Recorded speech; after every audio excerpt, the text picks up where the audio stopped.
Некоторые написали заявление, ушли. Ну, своевременно, я скажу. Не сильно много, но процентов 30 примарей штатного персонала – это, конечно, люди лишние, которые не должны работать. Они напишут заявление, думаю, что в ближайшем будущем, потому что мы сегодня, я как и говорил в предвыборной кампании, у нас мир компьютеров, у нас сегодня нужно организовывать труд для того, чтобы людей в бюджетных сферах было меньше, а больше людей было в производственных сферах.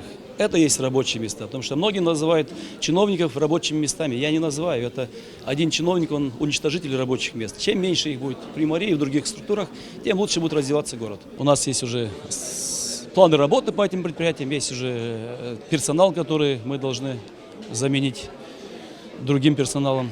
Поэтому мониторинг начнется и работа начнется.